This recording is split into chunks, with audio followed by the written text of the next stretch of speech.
Hey everyone, it's Adam here. P3D video. I thought I'd update my Orbx Central video that I've got on my channel here because Orbx have updated their version of their app to 4.1.1.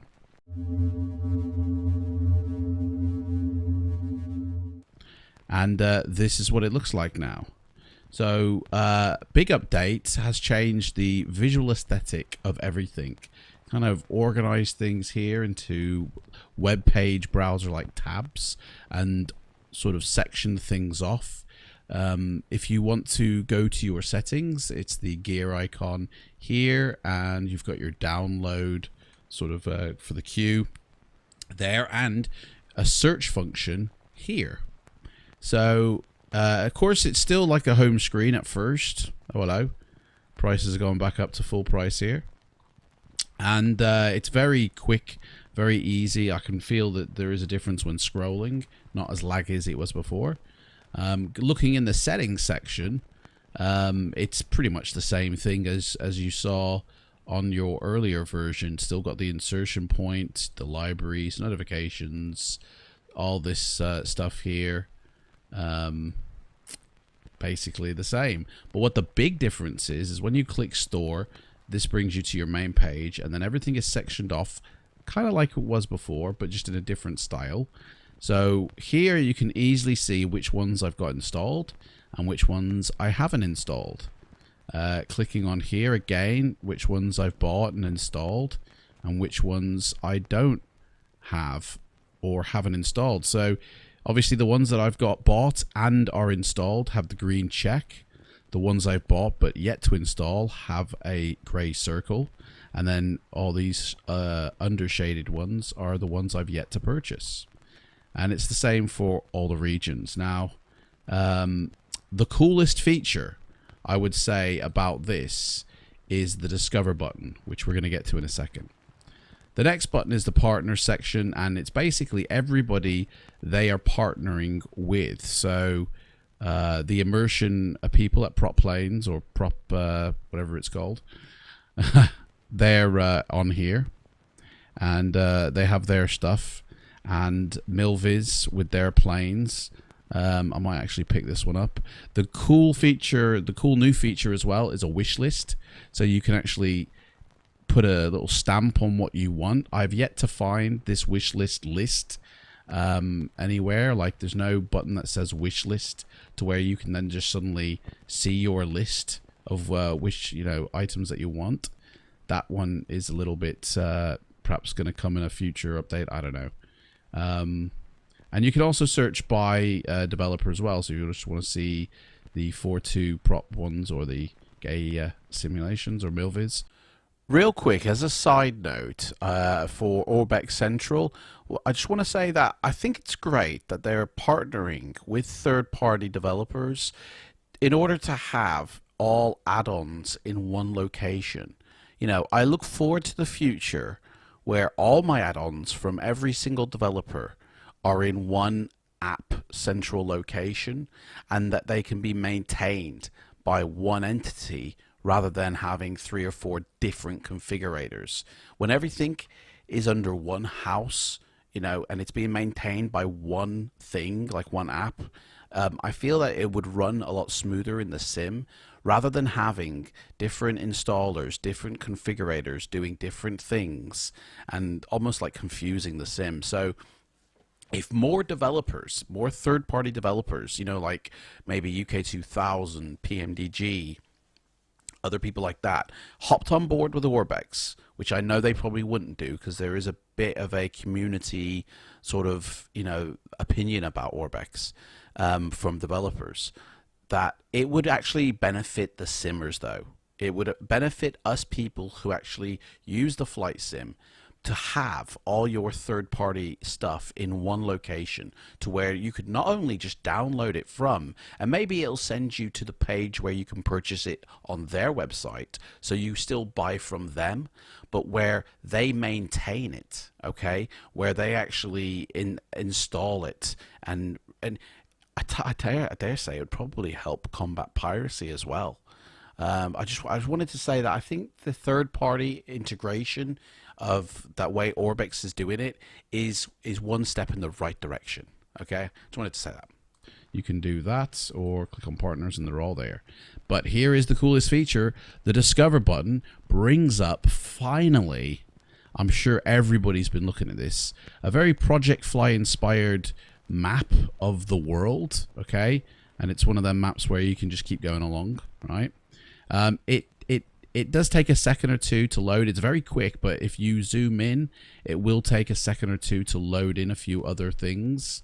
Not everything is on here either, because I've got the Netherlands TrueEarth HD stuff, and that hasn't shown as a region like my Germany stuff has and like my UK has. In fact, I actually have the UK, as you can see with the Ireland. I've also got the Scottish and the England one and the Wales, but none of that shows that I actually have it, because the TrueEarth here overrides this, which is a bit of a shame, because at a first glance it looks like I don't actually have any Scotland or England or Wales items to fly over, but I do. So that's first off, there's a glitch there that needs to be resolved, I think. If you own it, it should show regardless if it's a older one or a newer one.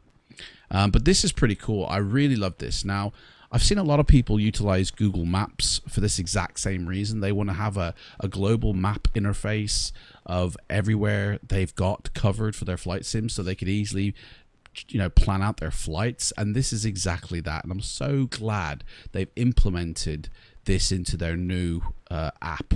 It's so cool. You literally can zoom in, go, right, these are my airports in purple that I've got and they're installed. The ones I haven't bought or yet to install are grayed out. And it even has, look at these little icons here. Little like water drones. So that's a seaplane base. I can land with a seaplane there. Or it's an airport. You know, so cool that is. So I could literally go, right, I want to fly from California. What have I got in California? Oh, I haven't actually got anything in California. Maybe I need to rectify that. But let's say I wanted to go from San Francisco up to the west coast here towards Alaska. Right, I can land at here, West Wind Airport, providing the airplane will land there. But yeah, so cool. I really love this feature. And it's pretty fast as well. If you sort of see, I'll zooming in, zooming out. It does take a second or two to register, but it does come in pretty quickly. When you first load it, it might take a second for things to show, but once it does, you're fine. It then loads very quickly afterwards. It's pretty cool. This is going to become a very interesting feature. But Orbx, guys, please, I own Scotland, Wales, and England, and I can't see, or the Netherlands, and I can't see that it's showing on my map. Please fix that, please, because, you know, I don't own TrueEarth, and I never will. I don't really, you know, I'm happy with the, you know, the regions that I had, or that I have, sorry. So, but I would like to see that. I would like to have that, unless there's something that I'm not enabling, but I don't know, because if I go to my products, you can see that they're actually installed. Wales, Scotland, and England, you know, they're all installed. Netherlands HD, that's installed, you know, but for some reason it's just not showing up on the map, and that's a shame. But other than that, great job, guys. Other enhancements to this new style map as well is I mean, I say new enhancements to this version, sorry, of the app. This is something that was available in the previous version. I just I haven't had a chance to cover this, but the insertion point and your libraries. So finally now we're able to do kind of like what I was doing before they did this anyway, is have your whole library of Orbx somewhere else other than your actual P3D folder. Like my P3D folder for my sim is on my C drive, you know, where I have to have a few other planes and sceneries installed, otherwise they don't work. But you know, it's only a 1 terabyte drive. It's an SSD, which is great, but it's only a 1 terabyte. I do have a 4 terabyte hard drive as well, and that's where I like to put all my add-ons, because it's 4 terabytes of space.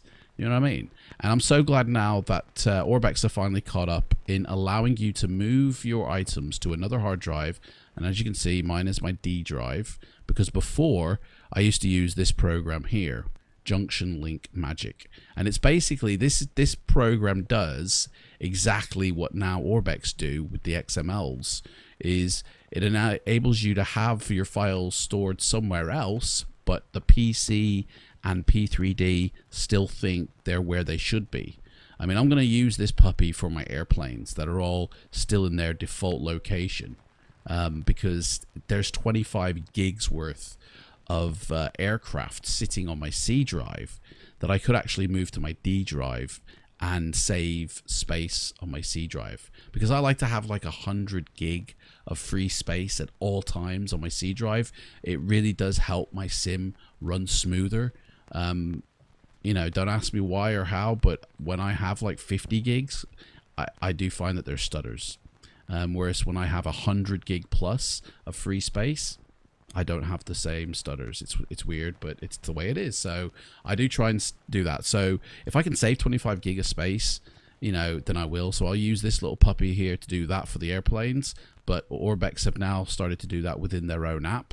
So basically, as you can see, I've got 310 gigabyte worth of products from Orbx, and I store them on my D drive. Imagine that 310 gig on my C drive. That would be crazy. Do you know what I mean? And now that I've just clicked that, or rather, now that I've just touched this here, I don't know why, but the folder for that has actually popped up on my other screen, which is a bit freaky. It's opened up the folder, even though I didn't ask it to. That's weird. Done it again. Okay. Yeah, I don't know why it's doing that. That's weird, that. Okay, so that's, I mean, the insertion point as well, that kind of always been in here, you know. Where do you want things inserted below, you know, which I've chosen my vector, so I want it below my vector stuff, and then it comes in okay. Enable legacy layering was a recent update, and I've not really gone into this, but it's the previous layering system that shipped with earlier versions of Orbx Central. This option is no longer supported and will be removed in a future update. Oh, right, well, there you go then. If you use it, don't bother, guys, because it's going to be removed soon. So there we go.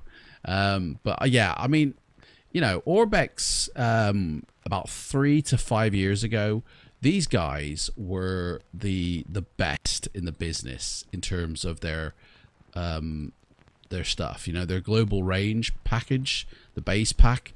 This was the best thing to get in your sim. Buildings HD, very nice. Land class, really good. You know, really enhanced your sim, and Orbx became this kind of go-to god in the flight sim community.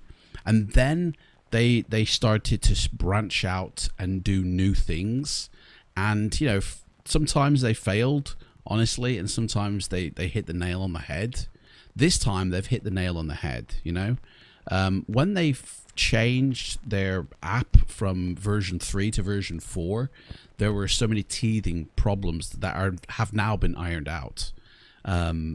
They're pretty quick and good on the old tech support. You know, if there's a problem, they're on it, and they're not afraid to ruffle a few feathers in order to have a smoother sim. Now, saying that, the Vector, as you can see, I have bought in the past. You know, this cost me about 50-60 quid.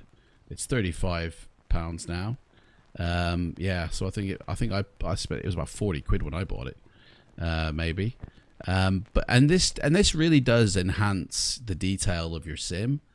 But and I have in the past advocated the use of this, especially this. You get your tool, your airport elevation tool when you get this.